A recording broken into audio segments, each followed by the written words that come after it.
I imagine that right now you're feeling a bit like Alice. Tumbling down the rabbit hole? You could say that. I can see it in your eyes.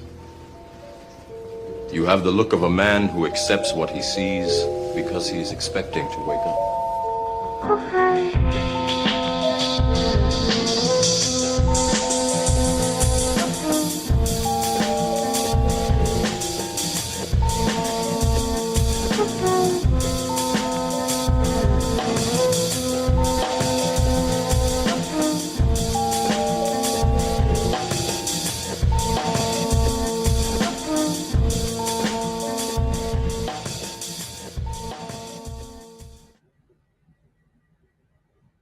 Welcome everybody. This is Team Rabbit Hole Edition 309 with Michael Zinn of the Livestream of Consciousness. Welcome, Michael, and welcome, Jim, as always. What up, Michael? I'm glad you could get in the station. I know you were on the road, but I'm telling you that booth looks solid. So plus 10 points off the bat. So awesome. Yeah, I know, right? A little blip I wrote. Episode 309 with Michael Zinn, photographer, creative, media creator. He does have a podcast, Scorpio, but you're not a Scorpio, are you? Yes, you're a Libra. You're a last degree Libra. Yeah. So I don't know why I thought it was Scorpio. Join the team as we get to know Michael, a Zen New Yorker casting his magic with varying alchemical lenses during this ongoing aeon shift. So, like I said in the green room, I've not become acquainted with you. Like, this is a first impression for me, and you're obviously cool because Raphael has left out the cat milk and you have come crawling up the alley. So I'm curious. Oh, I should say, shit, I totally spaced. We pull cards on this on the beginning of this thing. I had already pulled a card from the Starman Tarot deck. David DeAngelis is David Bowie Starman. He's been on the podcast a few times. Shout out. And this is the Starman card, i.e. the Magician. I mean, I wrote a song, like the intro song was for the Moon card. A reggae song for this one's called With These Tools I wrote. But the point is, we got all these elements at our disposal. The Magician card is I will blow your mind. It's about manifesting your reality. Ideas are communicated and brought into the physical world with ease, and you have everything you need to create the world you desire. So reconfigure yourself in liberating and expressive / complex ways. Raphael, what kind of card are you rocking? With these tools? See, we have the Priestess. Oh, see, 1 and 2. Okay, so we got super magical the magic man and the mystical mistress. That's what's up, High Priestess. So between those two cards, Michael, you're into tarot, however I like tarot. It's more like bougie sounding. What's your take on these cards? Any syncs, any resonances, any? Yeah, 1,000,000%. I'm not a reader, right? So it's an interesting position I'm in. I am super connected to source and all of these different metaphysical modalities, but I don't practice a specific metaphysical modality, right? So I don't read cards, but I'm around it all the time. Immediately, hot takes are okay. So you don't have to be an expert. with your first card, I mean, I surround myself with, trying to pursue deeper thought and conversation about reality and what it is, the 3D realm, the non-physical realm, and everything in between. And just the idea of consciousness being the element that manifests reality, and then each of us being kind of a conduit. Yeah, conduit. Each of us has, is an individual conduit to that and expresses that. I've been totally learning a lot about creating your own reality, right? Yeah. Through thought and through manifestation and energy. Abracadabra kind of stuff. There you go. So it's just that people don't know. I mean, the first card in the Fool's Journey is like the Fool. He's like, hey, I guess I'm going to Wonkaville. Let's go. And then he meets the Magician before incarnating. This is kind of the incarnational card. It's like, look, you've got fire, earth, air, water. You are these things as within, so without. Know thyself and enjoy the magical mystery tour. And then the next card, like Raphael pulled, is the High Priestess, which is like, in the beginning, the spirit hovered over the waters. That's like this dark feminine kind of, like subconscious, preconscious thing, and then ejaculation, let there be light, in that kind of storyline. So yeah, I mean, I know that you have worked with Wizard of Oz Brian Lair. That's how Raphael knows you. So he's into tarot and stuff. Yeah. I'm not really sure where to begin. We can, we don't have to get into like how was your zygote phase or whatever, but tell us a little about where you're from and how you turned on to kind of the path you're on. I know that's probably a winding road, so I'm all ears. Yeah, I guess it is, but I get it. And so I in like the 3D kind of mundania, I bill myself as a creative professional. I love to do photography. I love to do video. I love to do graphics design. I'm a visual storyteller. I like the visual realm. I'm also a big fan of the written word and, dance and other forms of expression. The arts. Yes. But I'm looking at your chart. You got the Sun conjunct Venus in Libra. You're a Libra rising. Yeah. It's like, you're touched by the aesthetic muse. Yeah. But I also kind of, I kind of always had this, I think, spiritual base, right? And I was always connected to source, but not really knowing what that even meant, you know what I mean, or the impact of it. And as I am getting older and kind of experiencing things, like I said, I resonate with all of the metaphysical modalities.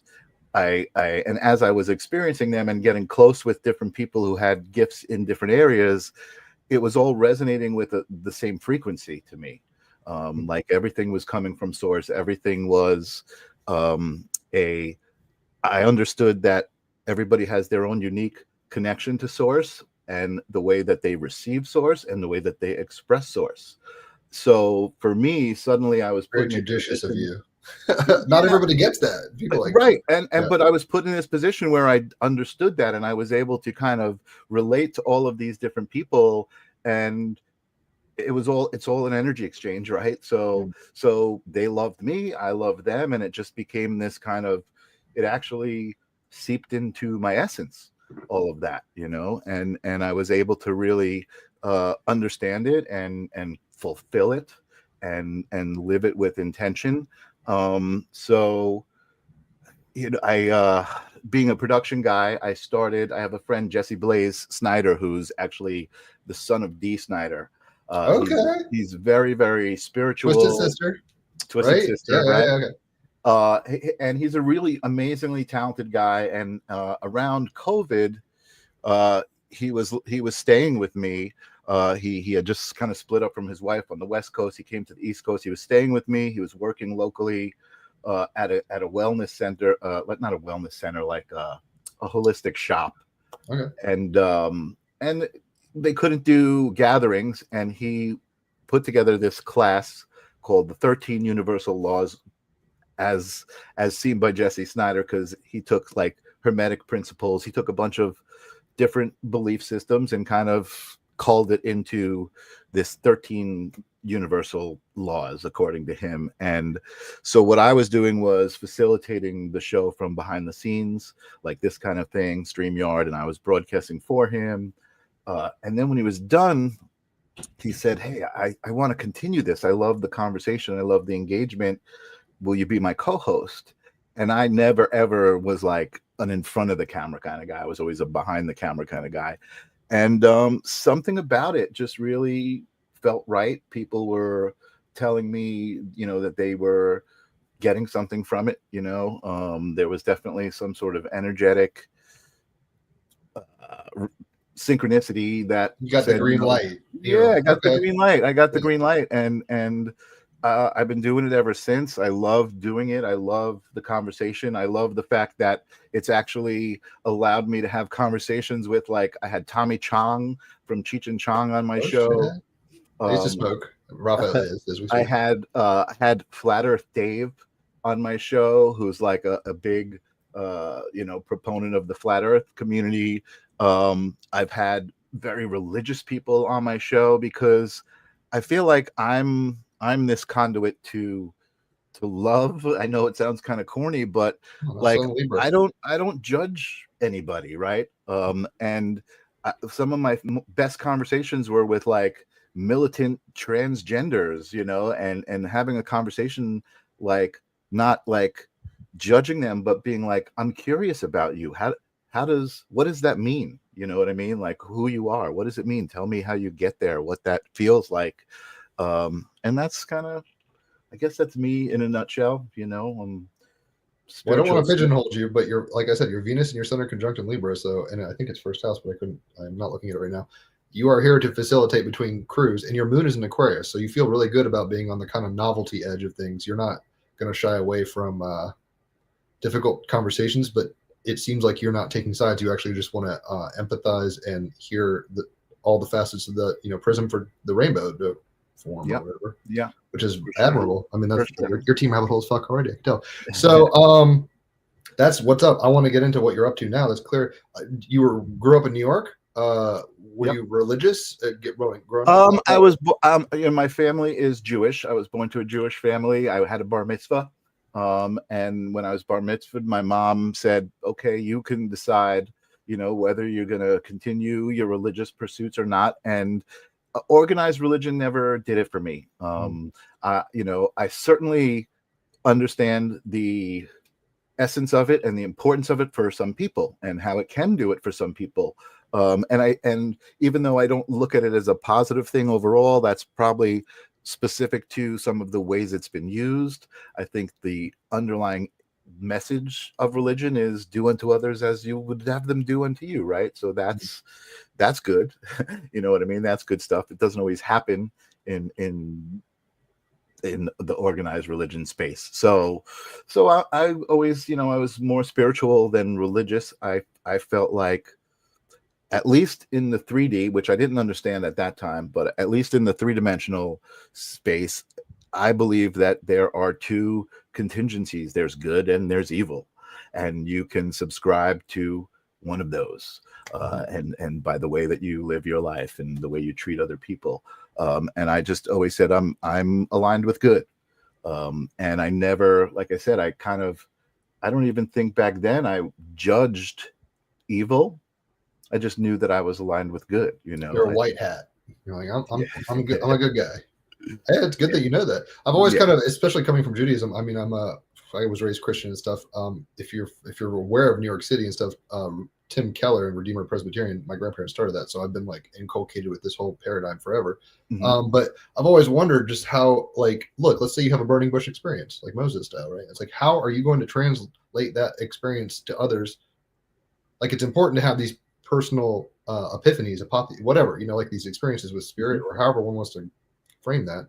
I'm not even getting into the veracity of that story particularly. I'm just saying people have moments and they go, holy shit, I've seen the light. And then that turns into the game of telephone real quick, and dominant hierarchies and all this kind of weird shit kind of just plays into it. So all of a sudden the loudest person is the preacher, you see what I'm saying? So it's like the message kind of gets watered down or whatever. I get that you weren't like, I love Judaism. It sounds like you had like kind of Rumspringa, like at the bar mitzvah. They were like, you can do whatever you want after this. It's cool. Like, you are this culturally, but like, program your own software or whatever. Was there anything that you've found that resonated enough in any ethos or whatever tradition specifically or non with your cultural upbringing that you feel that you still resonate with?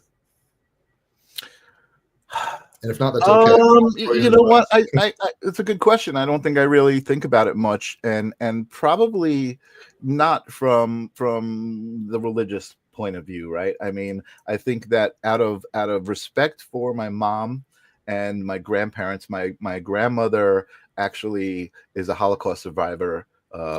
She's passed at this point, but she, there's a story in my family that my aunts, who are also past at this point, who are twins, were infants, and they were fleeing Germany, and they were stopped by a German soldier, and they kind of pled their story, and the German soldier told them, go with God, and that's kind nice. of let them go, and they were able to escape. So I think out of respect for that and for my mom, I honor traditions, Hanukkah, lighting a menorah, that kind of thing. But again, I feel like there are aspects of organized religion that are elements of control, just like in society in other ways. And I don't resonate with a lot of that, a lot of the norms, like I've always felt kind of outside of the system. I don't resonate with the pursuit of money, things that kind of are normal or considered normal, in society.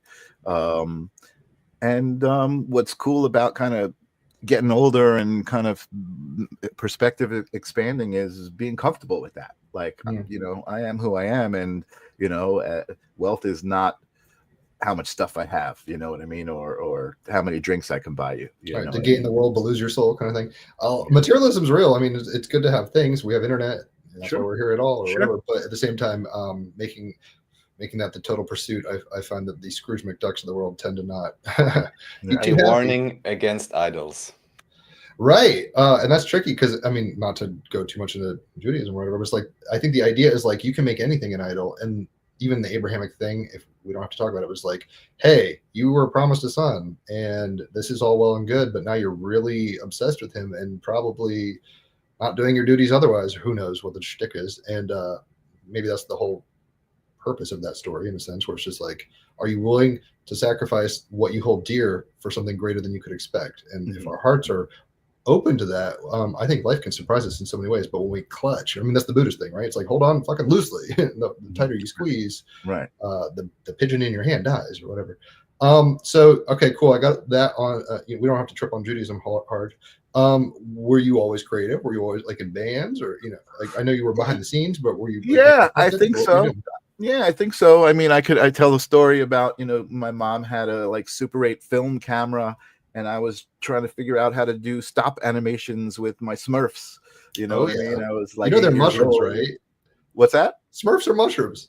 Like maybe possibly psilocybin. Yeah, because they're blue, they live in the houses, all that shit. They don't have a gender. It's amazing to look at like a lot of kids IP these days, and be like, what the heck? What were they on? Like, what? There's so much of that, I think, in HR Puff and stuff. I don't know if you're familiar with that. That's another. I've heard it. I mean, Jesus, that's loud. Or Puff Magic Dragon, right. All that stuff, right? Yeah, totally. So you were into the Smurfs?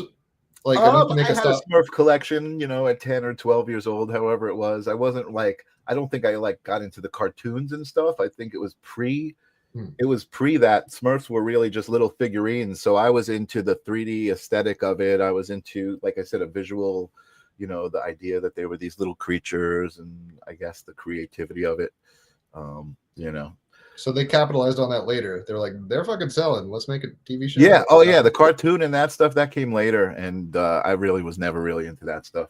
It reminds me of the Star Wars Christmas special. I don't know if you ever saw that. Oh, yeah. Oh, my God. Like, sometimes, look, good things are great, but you don't have to, milk every tit fully to blood levels or whatever. And if anybody hasn't seen that, what a classic thing to watch that and experience it now, and just to be like, what the? This happened? Yeah, like this happened. Yeah, somebody greenlit this? What the right? It's not a Mandela effect. You mean that's real? I grew up with Berenstain Bears the other way spelled. So you say that, okay, you're on the wave. Yeah. So I mean, you were doing stop action, like little stop action animations. Like actually, like all of the stuff that became popular on social media with like camera transitions, like stop transitions. I was doing that on Super 8 film. Snapping my fingers and disappearing. Like simple stuff like that. So I was always exploring, ways to be creative. I think that's definitely part of my essence. Regular Stanley Kubrick up in here. Yeah. It's interesting. I've been involved with filmmaking and video making on so many levels, from like, okay, I'm guerrilla, it's just me and my camera, and I'm going out making a music video all day, to being on a crew, with craft services table and like, the real deal. And I love it. I mean, I've never been on like a full like Hollywood feature film. That may be different, but the independent film scene, what I love about it so much is that everybody on an independent film set is there because they want to be there. So there's like there's an intention behind it, and you can feel it. I mean, it's just a great place to be. We'll talk about the magician card. I mean, cinema itself is this new medium that we tell our stories through, and the silver screen, even alchemically speaking, with photography and the production of film itself, is this whole magical mystery thing. And what you're kind of saying, honestly, with the independent film scene, is very high priestess. It's like behind the scenes. It's a little quieter. It's a little more in tune with maybe an ethos that's not just about packing the house. I mean, it's like I like art films. I mean, whether it's Baraka or David Lynch's Twin Peaks or whatever. Like, I mean, that got popular. But so okay, well, we got to visit this a little while. We don't have to just run really quick. How did you get involved in these scenes? Like, did you get a degree in anything artistic? And you were like, yeah. I went to Hartford Art School in Connecticut, and I didn't really know what I wanted to do at that point. I just I had an opportunity to go to art school. I would draw a lot. I was very creative, so I said, okay, maybe that's the place to be. I got to art school and I realized I couldn't draw for shit compared to some of the people that were there. And it was a little discouraging as far as that went, but learning about art, like one of the first things in the basic classes, you learn about Duchamp, the urinal, right? And just the idea. Okay. Yeah, just the idea of looking at things differently, right? Like that's boom, and all of a sudden you're in a different place, creatively. And so I loved going to art school. Yes, I was always also in bands, growing up, and that was also great. And all, I think all of these things became a part of who I am and what I'm doing now. I mean, I'm still playing in a band, but I also I do a lot of content for musicians because I think I have a sensibility to what music is, you know what I mean, and how to express it. So what instrument do you play? I play bass mostly. I mean, I can play a little bit of guitar, a little piano, I can sit at a drum kit and knock out a beat. So there's that creative energy there. And out of curiosity, what year were you going to Hartford?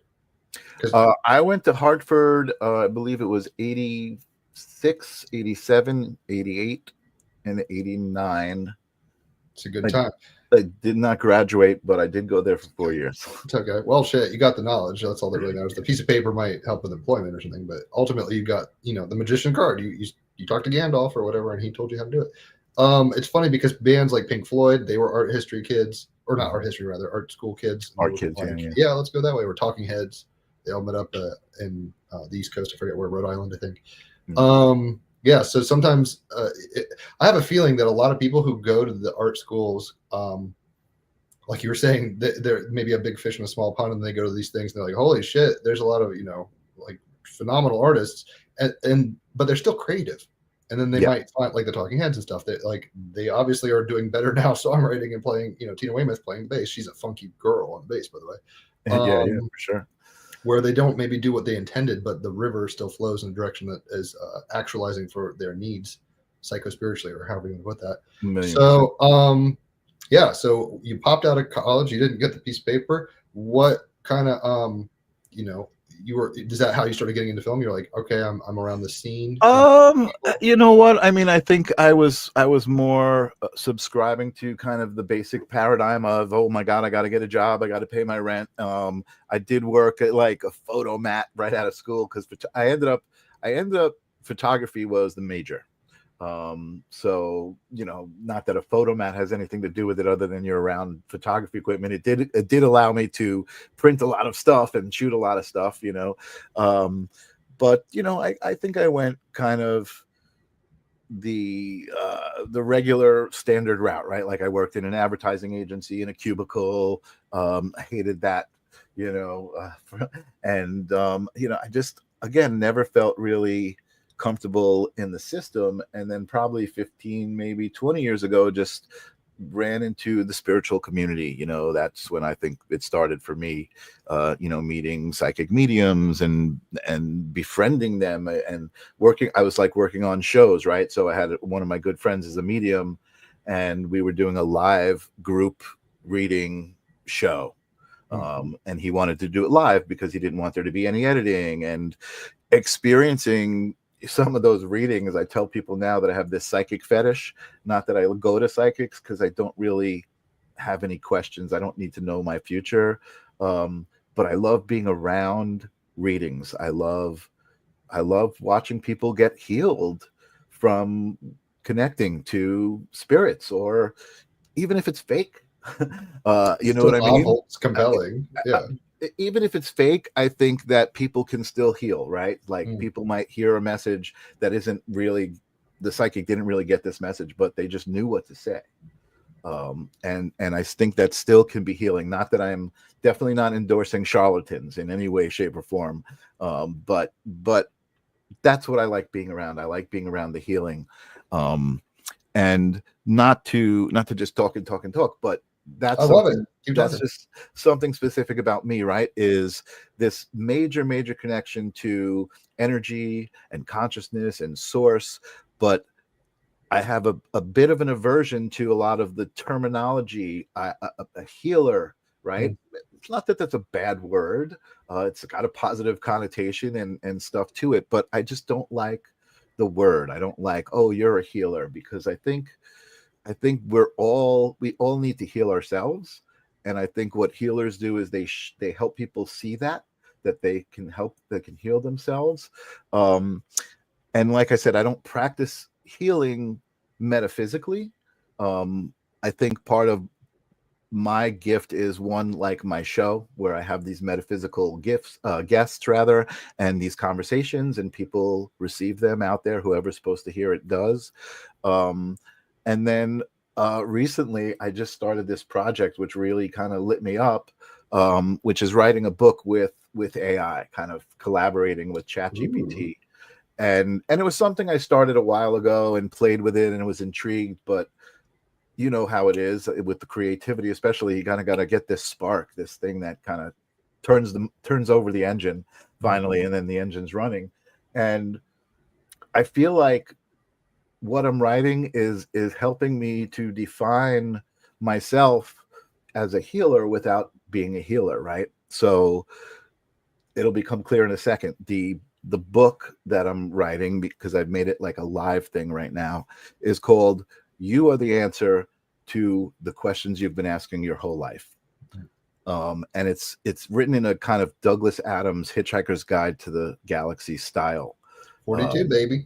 Yeah. And I started writing the chapters, and it was, I don't know what's going on with Chat GPT, but I think Chat GPT's programming is they're being really sly, and it's buddying up to people, right? A lot of people are kind of falling in love and being like, oh, Chat GPT told me I'm a genius. And I'm just like, Chat GPT tells everybody they're a genius. Right. You know, it's tricky in an age of narcissism where it's like, this is going to tell you what you want to hear. It's interesting what's going on with AI, but I am really liking the results that I'm getting with it. I'm really, it is definitely responding to me. It's learning me. I'm learning it. And so I started writing this thing in chapters, and then I something came to me and said, make this a Facebook page and kind of release the information that you're writing piece by piece in social media style.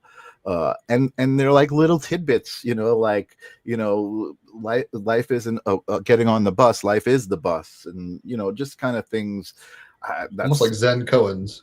Just kind of like Zen little stuff. And again, written like very Douglas Adams-y, which I mean, I am not a reader at all, but I could not put him down. I mean, I read through 6 or 8 of his. I was going to say there's a whole series. I read the first one, and I was like, you know what? I got other stuff. He just had, there was such, I really connected with his writing. It just like connected. So I feel like that's always been an influence, and that was something I was saying earlier. Like everything I've ever done in my whole life becomes a part of my essence. And I think being aware of that and being able to capitalize on that has also kind of helped me elevate my mood, and the ease in which I can navigate day to day. Whereas, I look around and I see a lot of people struggling day to day, just to navigate what the fuck is going on right now. It's a strange time for sure. It's funny that you're because in a sense it's like this huge metaphysical truth where it's like you know the journey is the destination, you are the product, kind of like the magician card. It's like you are the whole dream experiencing itself, or however you want to couch this. So it seems like you grok that, and then it's funny because I mean it's not bad or whatever, but there's like a bell curve. It seems like I've heard it said really well where it's like the Gene Keys guy, Richard Rudd, he's been on the podcast.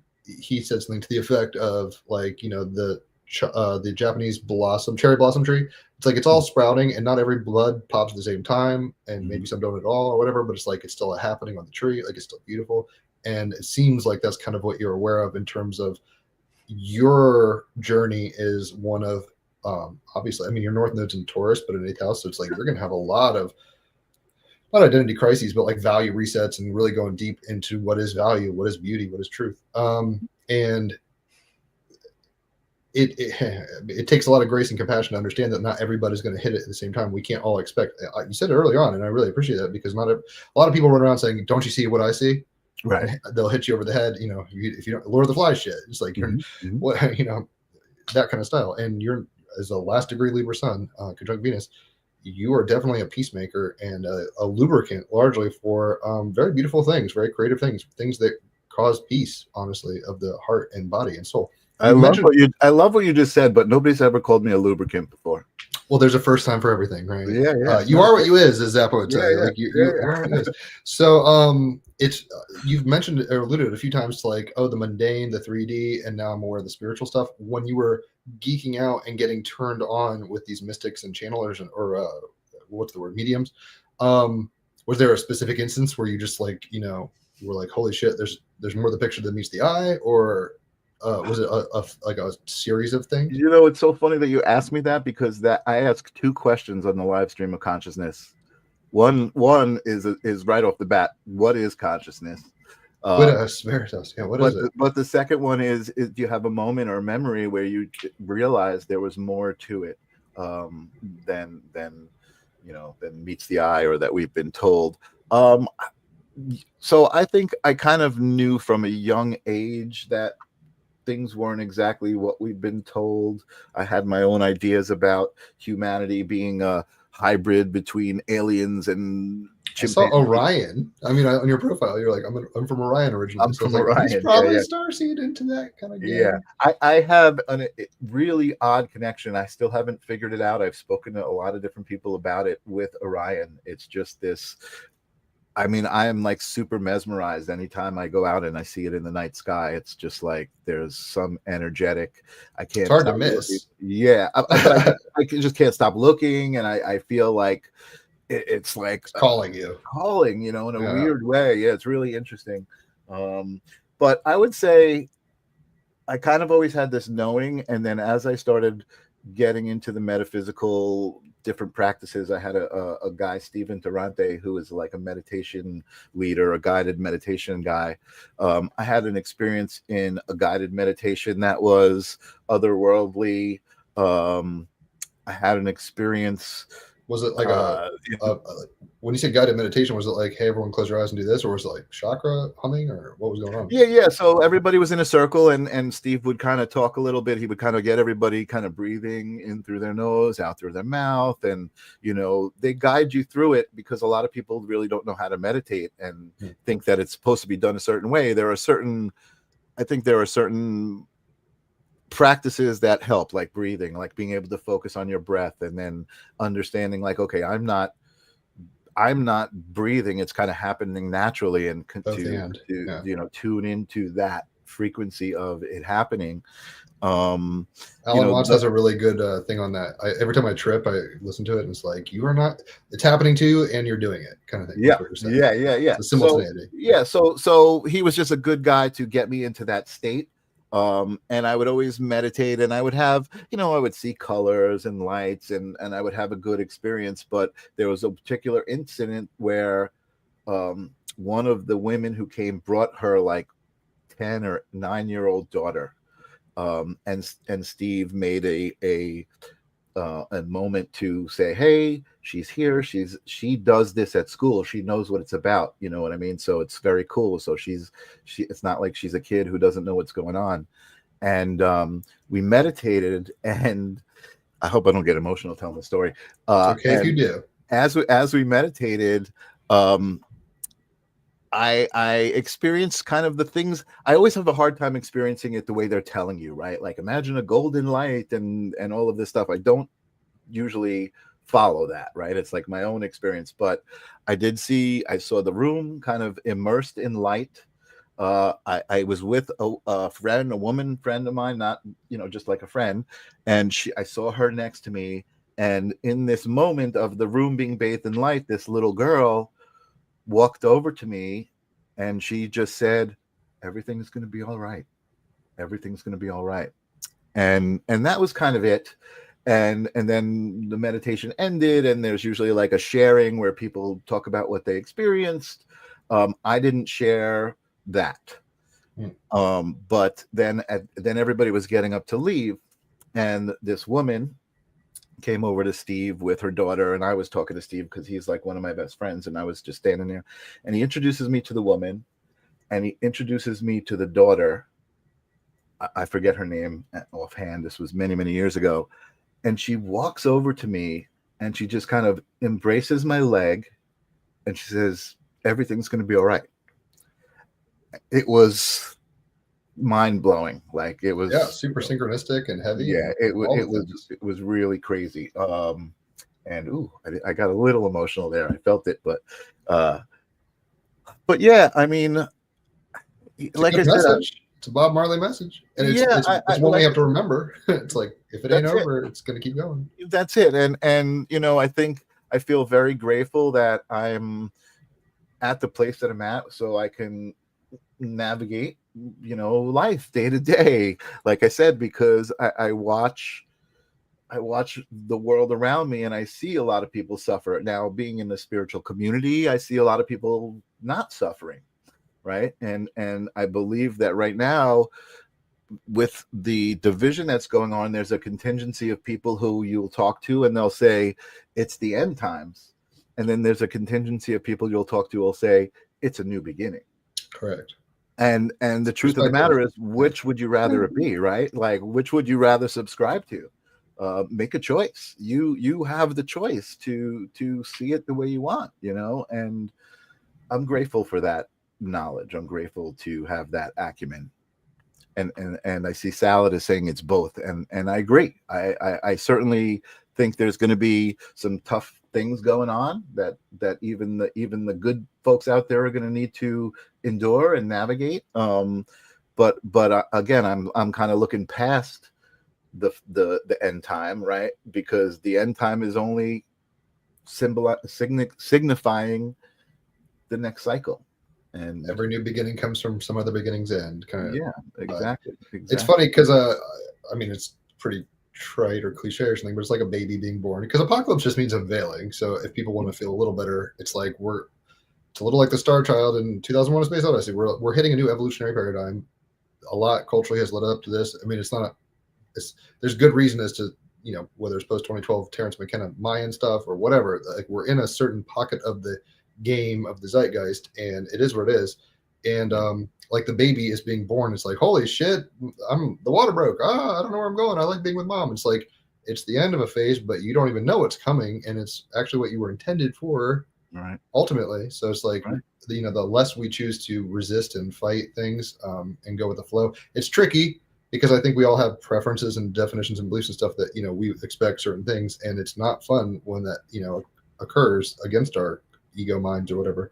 But I like your attitude, and thank you for sharing that story. It was beautiful. Yeah, actually, I saw somebody in the comments said, "Did you regret not sharing?" And then some other people were commenting saying, "Kyle said not sharing seemed to allow it to become real, and if I had shared it, maybe she wouldn't have come over afterwards to right. introduce it. I wouldn't have experienced it that way." So I'm a big believer everything happens the way it's supposed to, and like I said, I'm grateful to be able to receive it.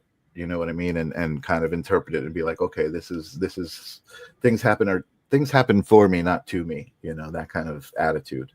Dude, you're woke, you get it. I mean, you're exactly where you need to be. I love your attitude. So I wanted to discuss something with you guys, because we haven't really touched on, like, I'm just talking about all this like kumbaya kind of stuff, right?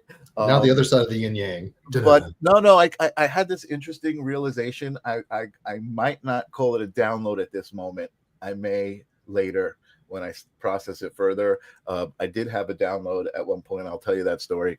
But I realized this kind of metaphor for existence and kind of like utilizing the idea of like quantum physics and the things that are crossing over into the spiritual, right? Like the way that we thought that the earth was the center of the galaxy and everything happened around the earth. I feel like that's what's happening with intelligence. You know, we've kind of marked ourselves as the center of what intelligence is, and that's changing. That's, you know, that whole paradigm is changing, and I feel like oh my God, where was I going with this? Now I just experienced my timelines branched off. And I forgot. Species centrism breaking. We're all kind of realizing everything's mycelial and connected. I don't know where you're going with it, but Yeah, I don't know where I was going. Oh my goodness, I hate it. Your download. Well, If that My triggers you. download. Not the download, not that download. Oh, The other- okay. Yes, okay. the metaphor. The metaphor. Mhm. So, so my metaphor is this: humanity is like the tongue of the universe, right? So, meaning that humanity is a very specific sensory set. Individuals are like the taste buds on the tongue, right? The reason I'm using that metaphor is because now I can say Pleiadian entities are like the ear of the universe. Angelic entities are like the fingers. Like, I believe that it's a good metaphor for understanding that all of this stuff is part of one thing, and it's all got its own set of rules and its own set of information exchange. Does that make sense? Yeah. Everything has a very particular function. I mean, I know growing up Christian, it was talking about, whatever. You don't even have to use the Christian metaphor, but basically it's like, the hands are not the tongue, and like every body part has a function. One is not better than the other, Right. necessarily. And it's funny you keep alluding to starseed stuff. I want to know. We can geek out on this for a second. What little I know of Orion is through Raphael back in the day. Basically, colors like white, black, and red. So white stripes, Seven Nation Army videos and Rage Against the Machine kind of colors. It's the Star Wars story. I don't know how into this stuff you are, but basically, it's like, I guess the Orion system was under a lot of oppression, much more than we will ever know, and they had to kind of fractal out of that and learn their dharma through those lensings.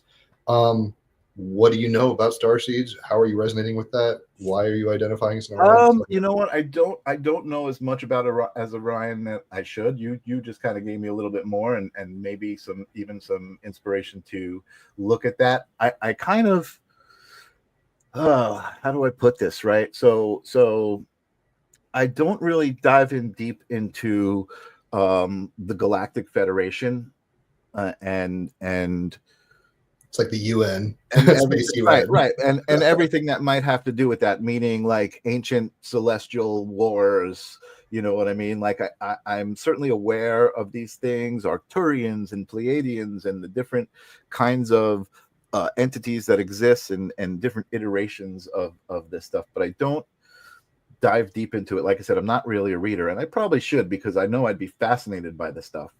If it excites you.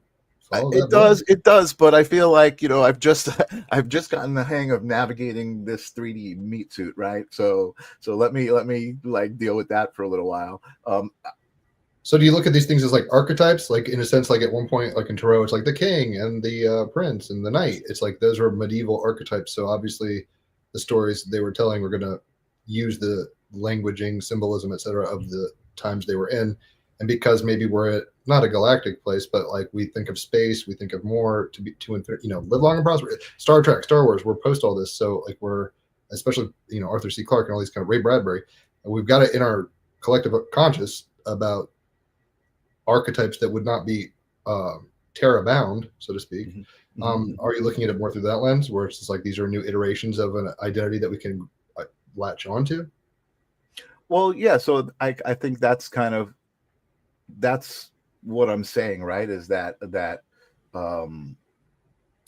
we've looked at aliens as a certain way, right, for a long time, and what if aliens are not physical entities, and we're describing them as grays and these abduction experiences, but what if that's happening in here?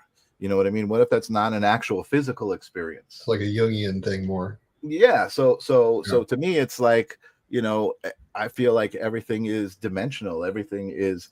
So I was talking about this download that I had, right? Mhm. The download that I had was that reality, like the real reality, I can't, using the word reality from the English language doesn't even really make sense, but reality is in the imagination. That's where reality exists. So like thought Hmm. is the basis of reality. And I believe, like a lot of what's going on with quantum physics and the experiments that are happening, you know, it's starting to cross over and almost define these things, right? Like the idea of God. How could God be everywhere all at once? And quantum theory is talking about superposition. And you know, what's superposition? Well, that's everything all at once, so infinite possibilities. So, you know, again, I just love, you know, I love that your show is called The Rabbit Hole. I usually associate Team Rabbit Hole. I usually associate that more with like conspiracy stuff, but it includes everything. You know, it includes everything that we're talking about here. I'm glad you're giving me this platform. I appreciate it to It's kind funny of that talk. you say that. My girlfriend's always like, "Oh, she's similar in this. She thinks Team Rabbit Hole is necessarily conspiratorial, and we have our fair share of flat earthers, QAnon, Freemasons, whatever." Yeah. I look at it as wormholing almost. It's like, Mhm. look, we're all going down perspective reality tunnels, Yep. and the more we can become aware of that, the Absolutely. more interesting it Yep. is. So, Something that great that I heard that might help people who are, and I don't know, your audience probably isn't in this group, but a lot of people struggle, right, with flat Earth. Oh my God, how could people still believe that and this and that? And to me, flat Earth is a representation of we're just not told the truth. Like maybe everything we're told is not what it is, and it's maybe it is flat Earth. Like I'm not disputing flat Earth. I don't subscribe to it, but I don't dismiss it. mhm. You know what I mean? Because who am I to say what reality is? Yeah, Especially when and I've got a download that says reality is in here. just to give a shout out, so I certainly watched this interview you did with Flat Earth Dave. I mean, he's quite well known. There's a lot more to say about this also because of the final experiment. Not sure if you're aware of that, or even the most recent Blue Origin supposed space missions. We don't have to get into it. But what I want to say is that because the issue you have here oftentimes is a sometimes even artificially polarized with an unknown number of agents discussions online where individuals appear to just be, they call it debates, yeah, but it just seems they try to bash each other over the head or something, and you never know, who's an agent, is this a controlled conversation or whatever. And your conversation is one of the few where you have someone who is not necessarily into that topic or hasn't deeply researched it, also does not have a strong stance on it, You're but biased. simply is interested in exploring it and letting each other talk and investigating. And this is how I think pretty much all discussions could be made or could be had if the actual goal is to understand and empathize and not just to be, oh, but I know about this is why you're. I know about this. So I really enjoyed that conversation which you had, Thank because you. that's a rarity with someone who's not already into the topic and anyhow agrees. It usually Sure. turns into a bash fest. So I think it's a good example, Thank you. most likely, of how you approach conversations in general, which is, I think, what we try to do here as well, to actually understand where you're coming from, just explain it, and we can agree or not, but it's not about making anybody appear a certain way. Absolutely, absolutely. And I got to tell you, that was, I had seen him on an interview and he was just getting bashed. You know, "Wow, you're an idiot, this that," and I was just like, wait a second, like there's got to be common ground, and that was really how I even build the episode, like looking for common ground with Flat Earth Dave. And I did get Flat Earth Dave to say, you know, I said, what are your spiritual beliefs? And he did say, I believe that there's a soul that is not a physical part of us, that is infinite, and beyond the, and it's, I didn't take him and be like, well, then what the hell does all this matter anyway, right? But it was just like you said, Raphael, it was, the intention was to find common ground, and even when I had a theologist on who's deeply religious, and the intention of the conversation wasn't religion versus spirituality. It was like, what's the commonality between religion and spirituality? And it was amazing, conversation. Definitely finding the others. That's a Timothy Leary line that Terrence McKenna also used that we use a lot here. Is like, find the fucking others, because like you're saying, I mean, I'm telling you, you're a lubricator. You're on the edge here of groups, and you're trying to, what does a diplomat do? It's like, okay, Israel, all right, Palestine, look, or whatever the shtick is, right? Right. You're trying, because I think in the civil rights or something, somebody was like, we have more in common than we have that divides us. That does not mean differences don't exist. So it's not all like everybody's gray. Of course. It's not like that. But regardless, sorry, I didn't mean to interrupt, but regardless, you just made me think, like my tagline, my philosophy, we're all in this together. Whether you look at it that way or not.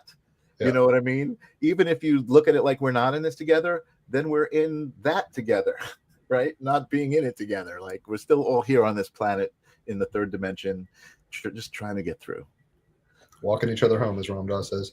It's tricky because there's kids on the playground that want to be Sid and burn all the toys and trip on that. And I guess, I mean, it depends on your ontological presuppositions, but it's like it takes all kinds. Everybody's kind of exactly where they are based off of definitions and beliefs and karma and all, whatever your trip is.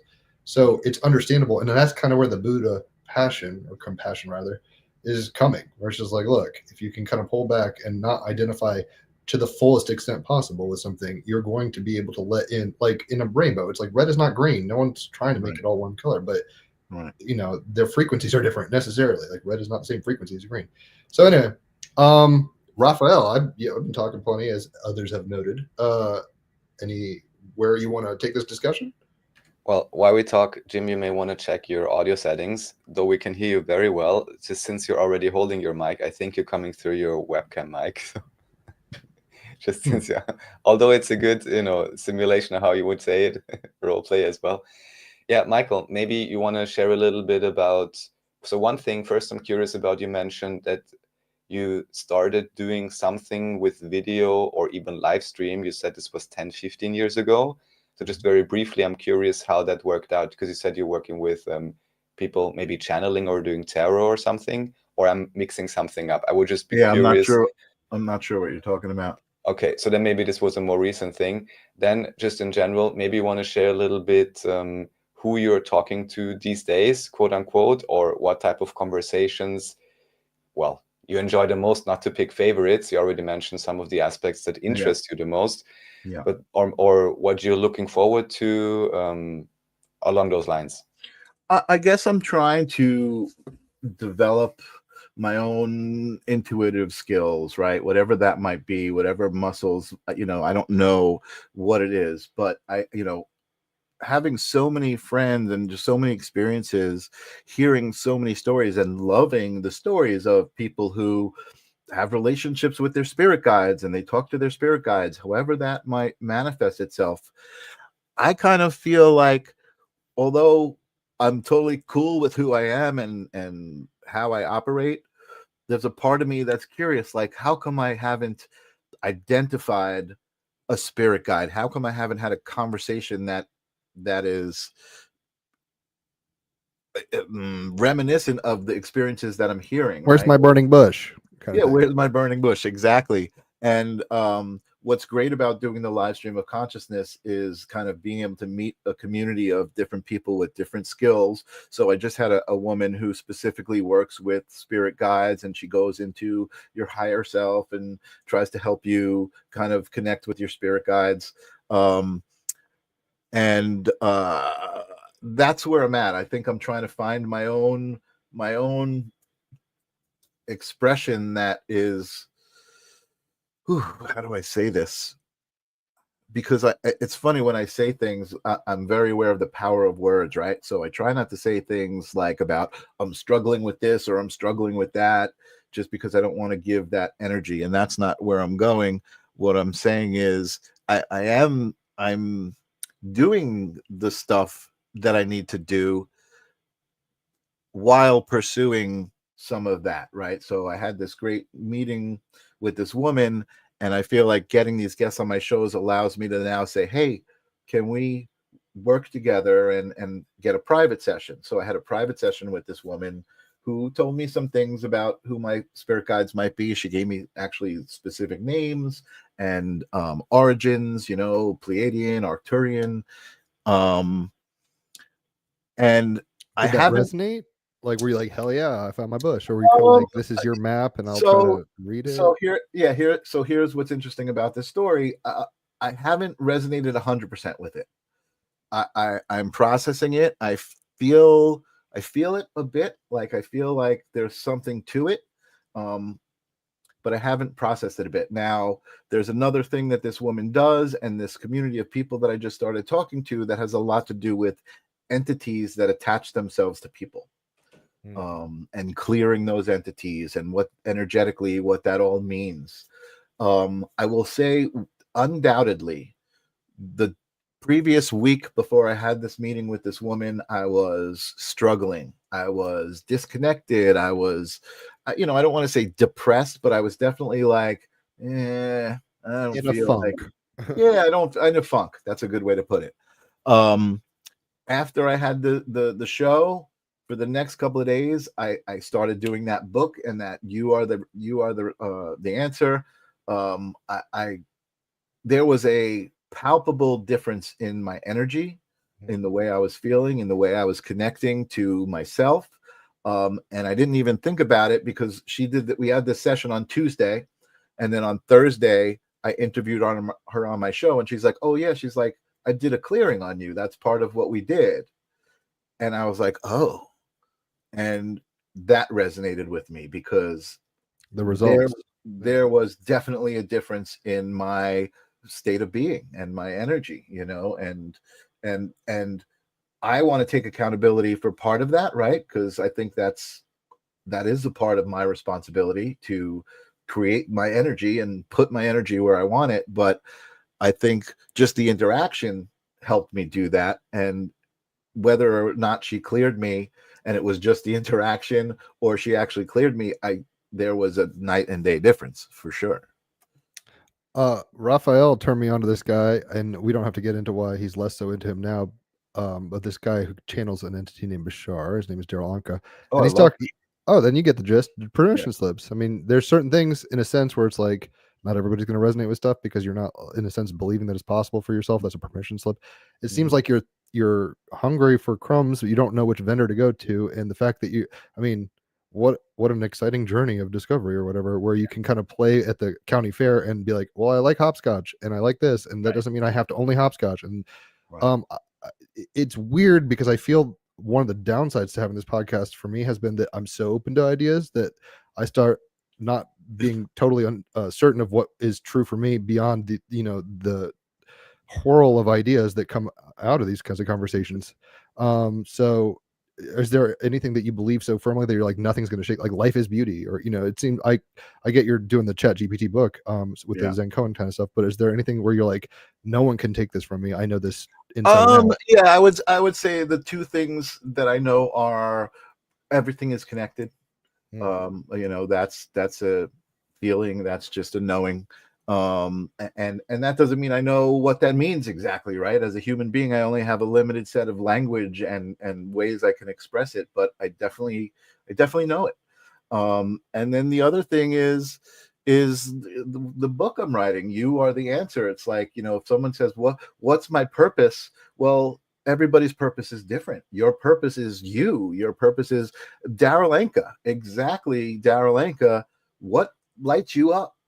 What turns you on? You know what I mean? That I resonate so much with Daryl Anka, and I'm amazed when I talk about Bashar that people are like, what? Who's that? And I'm just like, you don't know Bashar? Like, I only know it because of Raphael. But I'm way into it now. I'm like, this shit is it's not falling apart. It has the most applicability, I guess, of any kind of new age thinking, where it's like this holds water, like when I try to apply it. It's basic. And I will say, I think that he's changing a bit, and listen, God bless everybody. They're on their path and he's got to do what he's got to do. But the thing that I admire the most about Bashar is, and Raphael, you may know this, I don't know exactly what the number is, but like he's been doing this for like 30 or 40 years, since the 70s. And imagine the reaction that he must have had for 20 years doing that. You know what I mean? Like it wasn't until recently that he was accepted. You know what I mean?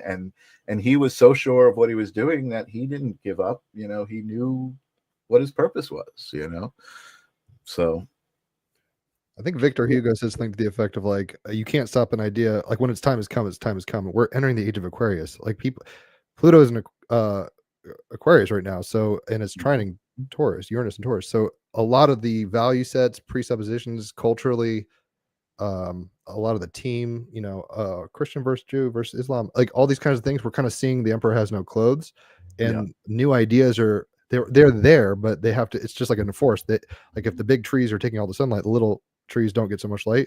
Right. Whether he becomes popular or not, those who need to hear this stuff do. So that's right, right. And I see in the chat room someone said, "Who's Bashar?" And go down that rabbit hole.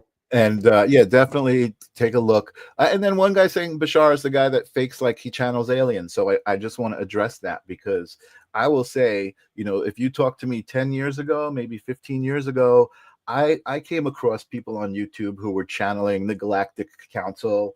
And I was like, okay, I still wasn't judgmental. I think that's always been a part of me. But I was like, that's a little too much for me. Like that's a little out there for me. But cool, you do you. You know what I mean? I've always been that way. And then I had some experiences with some channels who were trans channels. And again, I think if you change your perception to look at it like everybody connects with source in a different way and receives it and expresses it a different way, it's a little, might be a little more easy to digest. But I had an experience with a woman who channeled and she spoke light language, and glossolalia.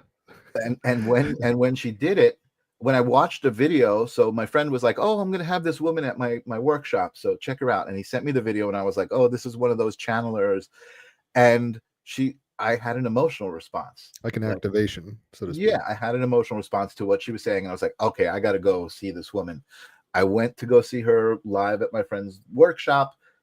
Emotional response. I'm like, "Okay, what's going on?" And so then I had a personal session with her, again, emotional response. And it just helped me to get beyond my doubts. Right. And let me just talk about that for 1 second, because an emotional response, we've all had that.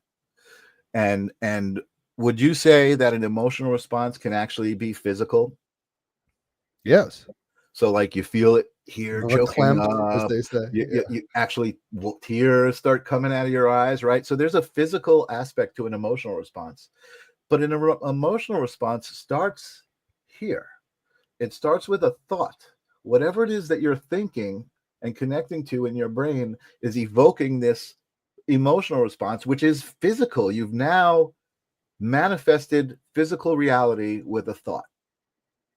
And to me, that's like, bam, that's the closest that you'll be to your soul. That's the evidence that there is a soul, right? That's a testament to the power of thought. I mean, there's so many things to unpack there. Magician card, man. Thoughts become reality. I mean, that's what it is. And the emotions are just kind of a draping of the energy in a sense that becomes visceral. It's another language, if you want to put it that way. I mean, there's so many processes going on. We are not our thoughts. But we are affected by our thoughts, and certain thoughts that we're not even aware of can have baggage. That's why people, some people are like, I'm afraid of spiders, and maybe that has no conscious thought about that. Maybe it's some karmic thing. Who knows? There's so many rabbit holes you can go on in this. But yeah, I'm a believer that the prism of our minds is more powerful. If we're in a mind, let's put like Brahma style in Hinduism, it's like what this is our image of Godding, if you want to put it that way, where we can hold these thoughts and be conduits for things, and they're going to manifest and fractalize in very different ways. So not everyone's going to see the sunset the same way. If you ever see like an art class, you're an artist, where it's like, here's a nude person standing there, you're going to get so many perspectives and styles and iterations of perspective, but they're all real for the people experiencing and participating at that level. Anyway, Raphael, thoughts on emotions, thoughts on Bashar, anything like that? Channeling, he channeled. I don't know if he still does. Well, there's a whole lot to say about this, and there's, as I'm sure Michael by now you're aware, there's so many caveats with even how to deal with it. Before, you were talking about, if I caught that properly, being interested in, let's say, for lack of a better term, finding your own spirit guides.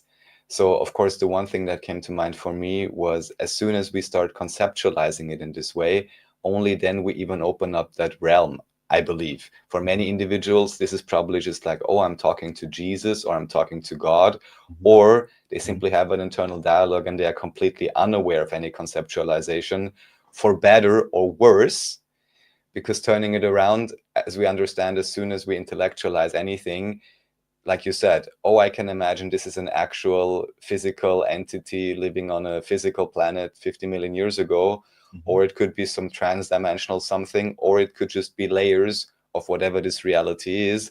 For example, in the Quran, they talk about jinns, or in other, I guess they talk about angels and all of these things.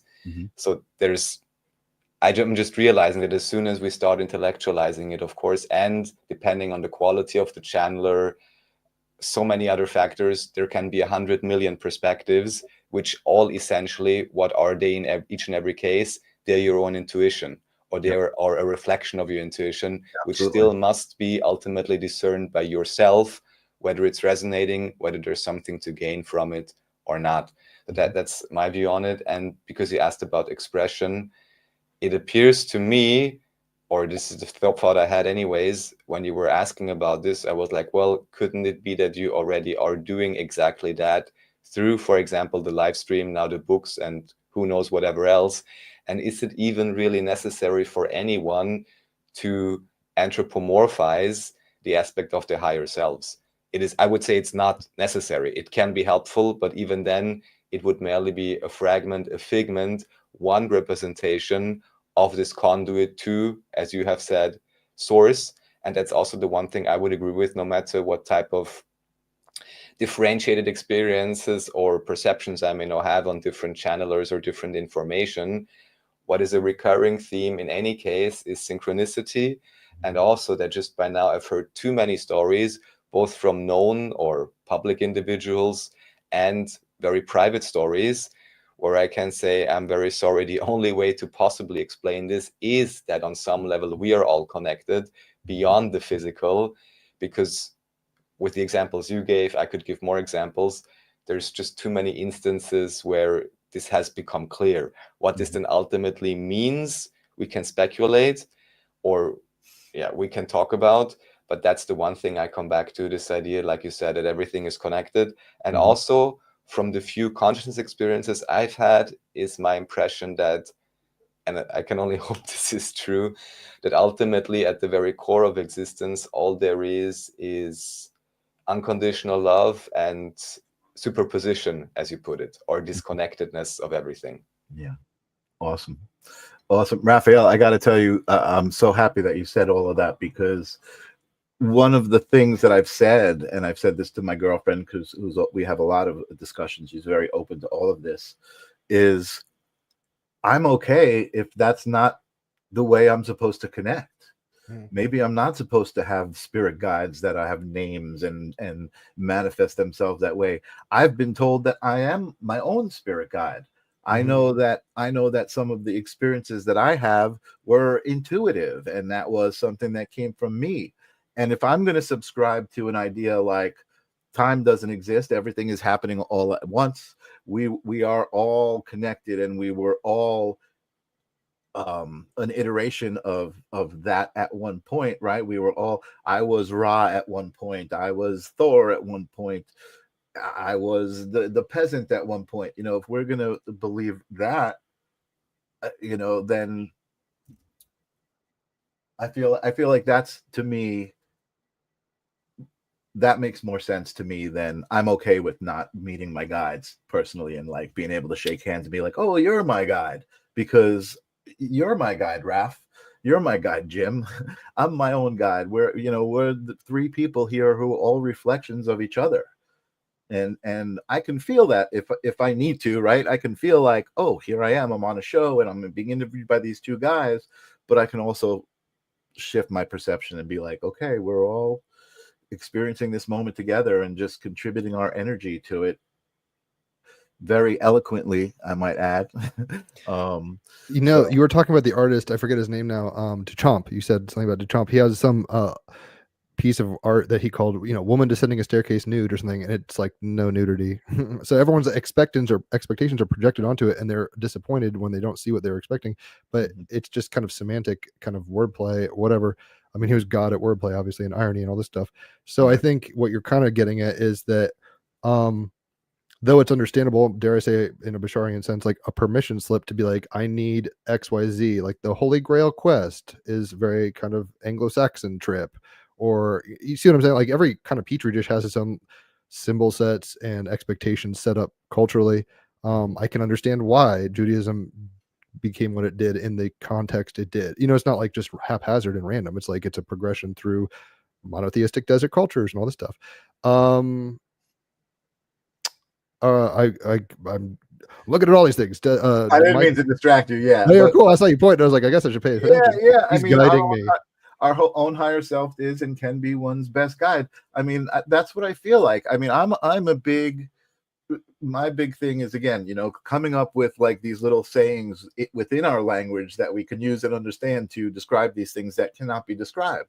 And to me, existence is a fractal, right? It's just everything is holographic fractal. The nature of existence is fractal, and so I believe that. So I feel like that's applies to being your own higher self, right? Just another aspect of you, a non-physical aspect of me, Especially if you've done psychedelics, you kind of, I'm not saying everybody needs to, but if you get in these altered states, you start kind of seeing that not everything is what you think it is. I mean, that's the beauty of the altered state.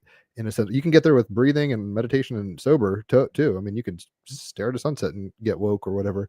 I find psychedelics very helpful in that sense. But something that came to mind, and then we can talk about whatever y'all want. Jim Henson, the Muppeteer genius of the Dark Crystal and the Muppets and all this shit. He's got a line in Rainbow Connection, which is a beautiful song from the Muppet movie, and it's like somebody said something, someone believed it, and look where that's got us so far. I mean, in a sense, we are playing a game where we're permitting ourselves to be deceived by so many. It reminds me a little of Rafa, you know what it's called. It's not the Circus Maximus, but in the Alejandro Jodorowsky's Holy Mountain, like you're trying to get to the top of the mountain or whatever, and the epiphany is like the joke, but like down in the bottom is like everybody's selling their goods. The God bar. I guess that's what it was. I forget, but it was just like this kind of Vanity Fair situation where it's like, look, anything you want here, you can geek out and really look deeply into one perspective and find your identity in it and go on this cultural trip. But it's not the final rung of the ladder. And I think a lot of people tend to hang their hats on a cultural thing. It's understandable. It's not even like, I think you're compassionate enough to understand. It's like, it is what it is. Like, have you seen the Holy Mountain, Michael? I don't think so. No. Oh, bro, you got some homework. Alejandro Jodorowsky's Holy Mountain. Yeah, I'll definitely check it out. Now, speaking of Jim Henson, Jim Henson was pretty deep. Oh, super deep. And I don't know if you've seen any of his early films, but he had some pretty crazy early films. Do you know any titles off the top of your head? I don't remember the name, but it was just this. It was The Cube, I think. Okay. I'll Wikipedia it in a minute, or you can if you'd like. I know we did an episode on the Dark Crystal. They had an Age of Resistance on Netflix. That was a kind of a sequel, 10-episode thing. Yeah. So heavy shit. The Cube, it's The Cube. Okay, I just looked it up. So it's just this guy in this white room trying to kind of figure out what's going on, and all of a sudden, like a panel will open and he'll interact with someone, and then they'll leave, and he can't get in or out, and it's just so far ahead of its time. And I just really like deep thinking things, that are kind of abstract, and kind of make you think a little bit differently. Moon and Aquarius. You love freaky, weird, high weirdness. Like, let's not lie. Some Salad saying the cube is also the cross. I know that I've seen Salvador Dali has a really cool cube cross situation. I forget what the piece is called.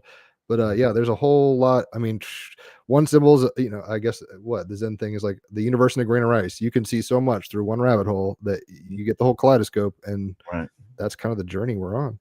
And you just reminded me of Are you familiar with Indra's Net? Oh yeah. I mean, the idea. I'm not like sitting here all day thinking about it, but no. But you just reminded me of that. Like, that's just a great. I think that those concepts are great thought experiments for people to be like, oh, I get it. Like it Do you just want to like sum up what IndrasNet is for the folk in the back? yeah, so it's the idea that there's like a crystal, and then it's connected to a web of crystals, and in one crystal you can see the reflection of all of the other crystals. So it's almost also, I think they say that about a hologram, that one little pixel of a hologram has all of the information of the whole. Yeah, the And these pixel are- has the entirety in it. Kind of thing. yeah, and I think that that's just a fractal of what we were talking about, right? The universe. It's just like a fractal concept. Even your Chapel Perilous background reminds me a little of an abstracted IndrasNet, if you want to put it that way. It's like, oh, look, everything's connected. Yeah. That's what it is. All right. So, what are the most recent projects you've been up to? What are you? I mean, obviously the podcast, and you're having a blast with that. And Yeah, the Facebook page. I would love for people to check out the Facebook page. It's called "You Are the Answer," and then the subtitle isn't part of the Facebook page itself, but it's to all the questions you've been asking. If you're a fan of Douglas Adams, it's got a lot of that kind of writing, and it's an exciting project. I think AI is very controversial. I have my own my own feelings about it. Tell us about those feelings, because we haven't had a full-on episode about it. But I'm not a Luddite, but I've been more reticent than I'm not like, give me a Neuralink. I'm not there yet. Well, for me, me interacting with AI, I always feel like it's helping me expand the way that I'm thinking. It's not about like, oh, I made an image and boom, here it is. Here's the result, the final result. It's like it helps me process my own thoughts, which I find really cool. And yes, there's an aspect to it where it's like, okay, it's kind of taking some of the humanity out of it in certain things when you're generating art or music. I've been generating a lot of music with AI as well. But again, on the other hand, I feel like it's also inspiring. So rather than just like, hey, I can type some words in and say, make this a song, and it'll make it a rock song or a hip hop song. I can also I've taken some music that I had recordings of that I played 10 years ago, a bass line that I was like, oh, this could be something, and I never did anything with it. I put it into AI, and AI does instrumentation all around it. And so the original piece is still there, and it's almost like I've just collaborated with every musician that ever existed to help make that into a piece that really sounds good. You build a pyramid with just a thought. I mean, there's a lot of advantages to it in a Marshall McLuhan kind of sense. Like the tool and it's a tool. Ultimately, it's not yet totally self-sentient. I don't think. Maybe, I don't know. But the idea is it's basically this like lexicon of human knowledge, and we're able to Library of Alexandria style kind of go to it and depending on your own intellectual capacities and imagination, play with it in such a way that you might actually result in very new and different things.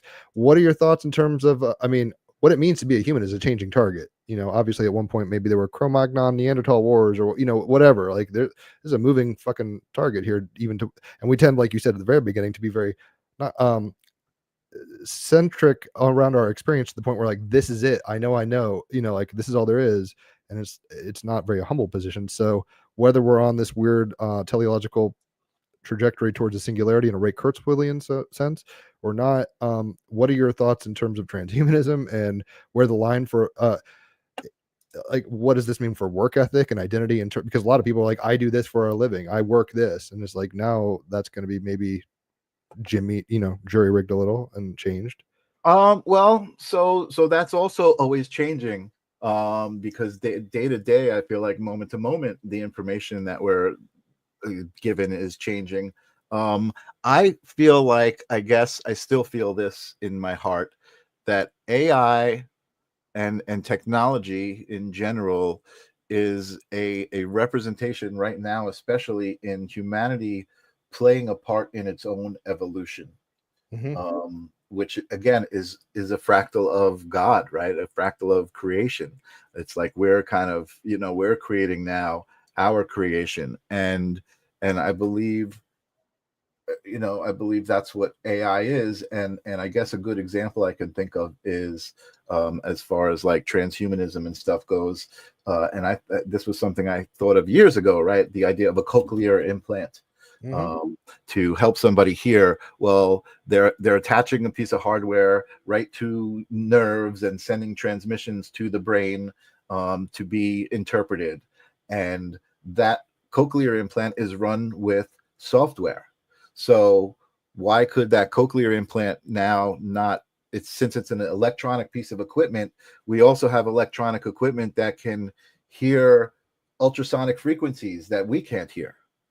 So why couldn't that be now added into that piece of hardware, and now you have a human being that can hear ultrasonic frequencies that Super soldiers or could never whatever. hear before. Yeah. You know what I mean? So have you ever seen Gattaca? The sci-fi Yeah. film Gattaca. yeah, I mean, that's a DNA kind of version where you yeah. designer babies. It's Right. it's two ways. On the one hand, how would I put it? Sometimes our Achilles heel and our foibles and our humanness, our limitations, there's wisdom that comes through that in such a way that it couldn't be gotten another way. Mark Twain says things to the effect of like, you can learn something by holding a cat by its tail, you can learn no other way. Being a human makes you fucking grok things that you wouldn't get if you're just getting the answer from AI in a sense. Right. Exactly. But at the same time, like we are all here wearing glasses, clearly. So it's like we benefit from the technological advances that create a more normalized, if you want to put it that way, experience of being human. So it's a double-edged sword, like anything. First, I want to know how I got my sight impairment in the first place, but that's a different question. What I'd like to ask you, Michael, is are you aware of, I just recently became aware of it through a website called Museum of Tarot. I don't know, and I don't have any affiliation with them if that's the best place to look at it, but they talk about something called diasynon glasses. Oh yeah, that's is come like, up a couple of times recently. Yeah. Mm-hmm. And I'm curious, of course, I already sent it to Brian. I think he even said he totally wants to check it out, and maybe we can have a talk with him at some point and see what people see. There is very few videos on it on YouTube, which I wasn't satisfied with at all in terms of giving me any information of what this actually does. Right. But it is interesting that supposedly this was quite common some time back, maybe even in the military, but they changed it or something along those lines. And yeah, I would certainly agree with you that at the same time, whilst we have this AI, oftentimes it's funneling individuals into a very particular reality.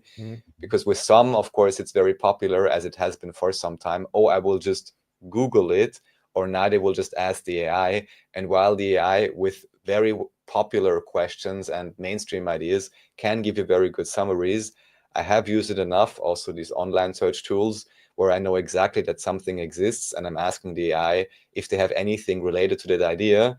And of course they claim, oh, I don't know anything that's, relevant. It's always about relevance, like with Wikipedia. Only what is deemed relevant by some unknown authority is showing up.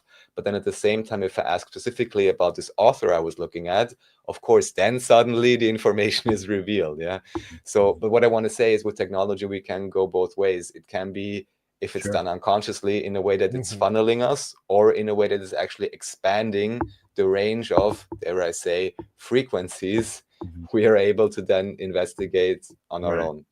Sure. Are these glasses the thing where people put them? I mean, I've seen video of people being like, look, I'm going to Hollywood and putting on these glasses, and they can see, like, demons is a strong word, but it's like AI is interpreting through neurological imaging or whatever, kind of fantastic realities, like almost a hyperdimensional reality. Is that what you're talking about, or not at all? It's not an electronic thing. It's diasynon is a chemical. It's like a photo what's the word, photoluminescent, no, not like a photography chemical that's sensitive to processing light. Right, it was used in photography traditionally as well, right? The chemical was used in photography, but they coated these lenses with it and made glasses out of it, and supposedly you could see people's auras, you could see energy. Okay, like Carillion photography fields. Yeah, you could see you could see energy fields around plants and around people with these lenses, but they're so hard to find now, and they just really recently popped up. Now people are like, ooh, what are these and to me, I love it because it's like akin to ancient technologies, right, that are also coming up as like, oh my god, ancient technologies allowed you to do this and these things that we're not photoreceptive. Yeah, that's what the word is, what I was looking for. That's that. I don't have any experience with them directly, but that's pretty. Have you ever seen Wall-E, the movie Wall-E? Sure. I feel like sometimes this could be going down that track, in the sense that we're outsourcing so much ingenuity. Like there's probably a way, especially given our pineal glands or a reptilian third eye and all this kind of crazy stuff, like we can like maybe we're dreaming with this eye or whatever, and if we it's not bad. It's just like there's going to be consequences to kind of always outsourcing things, just like the people in Wally were like, they were very pampered and privileged and whatever, like comfortable, but they couldn't walk. Right. You know, so it's like we've evolved. It's taken a long fucking time to get this hardware evolved to the place where spirit feels at the degree we can communicate about it, it can conduit through us or something like that. And I'm not like, I haven't made a verdict personally, but it's like, it's a Pandora's box, because I obviously I think that some way it's going to cause unforeseen consequences. I like even just like sterility and laziness and all this stuff in more educated cultures. Like, you know, if you're from NYU, you're not, if you've seen the beginning of Idiocracy, it kind of shows this, where it's like the really smart people are like, we're going to wait for a kid, the perfect time and whatever. And then like he died. And then like, you know, Ed, the farmer, the illiterate farmer racist, is having like 40 kids. So, and that's how like eventually you go down that timeline and it's like Idiocracy. It's that's where Crocs come from, ironically. That movie is beyond brilliant. And not only that, it's also fucking scary. Because you know, was the president the guy with the gun? Oh my god, I forget. He's like, oh no, the Old Spice guy. Yeah, and I mean, it's like, how close is that to reality right now? Like, you know, it's like, it's just what's going on. It's just like entertainment. You know, Circus Maximus, baby. It's give him bread. Give him bread. That movie was. Are you into the Trump Baron time traveler book idea? I mean, I've heard about it. Yes, because we're talking about like what is reality, you know, art creating life, creating art. It's like if we're in a simulacrum of creation, in an imaginarium, so to speak, of all this kind of divine sparking jamming session or whatever we want to call it, anything that can happen might, it seems, given certain definitions and parameters. So the fact that maybe the highly absurd, I mean, even Musk was out with a chainsaw. I'm into Warhammer 40k, which they all are about chainswords and shit, but like he had this golden thing. It's the level of absurdity. Maybe it's always been this crazy to be a human, but okay. So what are your thoughts on that? I mean, we're getting towards I definitely think it's getting crazier. You know, I say it this way. I mean, I'm older than 50, so I've been around for a while, and I don't think I've ever felt the air of uncertainty that I feel now. I feel like there was always this certainty, and part of it was trusting the government, right? Like everything, if something happens, the government will be there and will be taken care of, and believing that there were higher powers, that institutions that had our best interests at heart. And I think that that's the age we're in now, is seeing like, wait a second, there are other forces at play. There are other interests here happening that maybe aren't us. And the idea of elite and all of that stuff, it's like now that's, people are starting to really explore that. And yes, some people have very strong opinions one way, that, you know, they idolize that, the elite, and then other people are like, they're trying to control us and get rid of us. And you know, again, I try not to spend too much energy in that area, right? And wondering what's going to happen. And I try to spend energy knowing I only have control over myself and how I make other people feel and how I behave in a situation. Let me concentrate on that and make that the best I can, you know.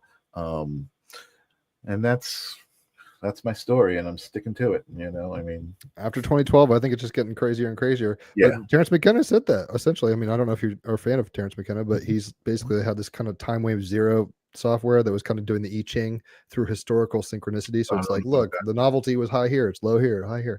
You can kind of track it, and it punctuated, crossed the threshold at some level in this software he created at 2012, which is the Mayan Bach tune and all, you know, all this kind of stuff. And it seems, even in an astrological sense, we've crossed the galactic center. So we're necessarily in different energies, if you want to put it that way. The sea change is real, even in a neurons from the sun are hitting us differently kind of thing. So, and I've actually even heard a really good, not much about it, but like solar maximums and solar minimums can have an impact on culture. It's like, why was punk rock happening? Yeah, it's cocaine and fucking angst and all this stuff. But why are all the atoms jostling really hard? It's like a different kind of terrarium. Solar cycles. Yeah. So there's so many elements going on that I think your kind of fundamental presupposition of like, influence what I can, try to see both sides. I mean, I don't know if you're a Taoist, but it's very the dude abides kind of thing, the Big Lebowski style. So I think you're doing the best you can. And the crazier it gets, people just have to remember, like you said, we're all in it together. And just like that little girl on your leg said, it's like, it's going to be okay. You know, somehow people forget this. It's like when your body dies, your heart dies, your brain is still going. And you know, have you ever had those dreams where you're like, whoa, that felt like a whole night and it was 20 seconds? It's like, we don't know where the fuck this is gonna go. Like, you might be dead in a Bardo state right now for all we know, right? So in any event, I guess, is there anywhere you guys want to lead this conversation and we'll start winding it down? It's up to y'all. I could geek out all day, but I know. This is great. I haven't had a great conversation like this in a while. I really appreciate it, and I appreciate you got. It's nice to be able to. I don't care. I don't ever worry like, oh, people think I'm crazy when I talk about this stuff. Like, I don't care what other people think, right? And I mean, not to the point where I'm going to be rude to them or anything like that, but like, I know who I am. Unaffected. I know who I am. I know who I am, and that's all I need to know. And I'm not. And part of who I am is having compassion for the people around me. So I'm not. I know who I am, and this is my space. It's like, I know who I am, and I know that I'm sharing space with other human beings. So I guess I can kind of wrap up a final thought, right? For myself, this is how it was 10 years ago, 15 years ago. My philosophy in life was, holy crap, 95% of the people that I meet are freaking morons. They have no idea what it means to live on a planet with other people and coexist, and they're just morons. And that's what I experienced. When I changed my perspective to not look for that and to look for the good in people and say, okay, everybody's got something to offer, and kind of change the way I looked at it, I got a different experience. And when you smiled, the mirror smiled back, kind of thing. Exactly. 1,000,000%. Exactly. Well, beautifully said. I mean, yeah, it's a wild mystery tour. Everyone find the tools you can and find the others. That's really the point of all these kinds of conversations. It's fun to hear how Pokemon, why are you a Pikachu saying Pika Pika and electrocuting? It's like everybody's doing their own thing. And if we can appreciate others to the capacity that we covet ourselves, because it's not very hard for people to love themselves, even if you're damaged narcissist, whatever, damaged soul, like people tend to put themselves first and think of themselves in terms of their, webs of belief and all that. If we can extend that grace to others, it's a whole step in the right direction, I think. And maybe we'll have some apotheosis or something. I don't know. But yeah, dude, I didn't know you before, but I'm glad we have chatted. You're definitely Team Rabbit Hole as fuck. So yeah, hopefully we can geek out again. If I'm ever in New York, I'll say hey or whatever. But yeah, I know Raphael's putting in the comment section all your links and stuff. Cool. And you did kind of say an epitaph kind of thing, so I don't have to put you on the spot. But if there's any, last thing, you and Raphael, take it out. Yeah, I was going to ask you if you saw. Black Mirror. Oh yeah, the new ones, the new season of the Black Mirror. I love it. I showed the Thronglets is my favorite one. I mean, I do psychedelics, and my dad's a computer programmer, so I showed it to him, and he's never seen Black Mirror. He's like, more. So I showed him White Bear after that. I was just like, dude, this is the modern Twilight Zone. The cool thing about Thronglets is, did one of my favorite episodes was Bandersnatch. Have you seen that episode? If probably. It's the interactive episode. Like I think at that point I was kind of like, oh, this sucks. So I'll have to go back and check it out. Check out the Bandersnatch episode. It's made like a choose your own adventure book. So you come to points in the story and you have to choose what they do. And there's like 10 different endings. And the main character was Colin. He was the programmer from that episode. So they brought him back. Recurring cast. Check out Bandersnatch for sure, dude. The whole I mean, people, if you haven't seen Black Mirror, maybe whatever, start with it. Thronglets is a great place to start. Honestly, it's not too intense. It's dystopian, but also interesting. I mean, we don't have to get into it, but you get what I'm saying. It's like, it's cool. It's Twilight Zone 2.0. There's some episodes that are so dystopian and depressing, like the first one with like the pay for subscription cloud brain thing. Yeah. It's like, oh my god, we're there. But yeah, everything from the Star Trek guy with the holodeck and the simulations within simulations, it's great. There's so many things. I'm glad you brought that up, because though it's on Netflix, though it's mainstream culture, man, and like I'm sure there's programming and all sorts of stuff, it's worth like it. Smell the roses sometimes, because not everything the Emperor wears is not there. It's like there's value. You can't let style scare you away from content is kind of one of the things, right? So it's just like, you might not like the food, how it's prepared, but it can taste real fucking good going down. That's right. Awesome. On Thanks for that having note, yeah, I'll shut the fuck up now. Yeah, dude, anytime, you're cool as fuck, and I'll probably hit you up and just geek out. I'll send you your chart. I mean, if you care about astrology, we can. I talk would about love that. it. I would love it. Keep on Awesome. pursuing the truth, man. You're on the wave.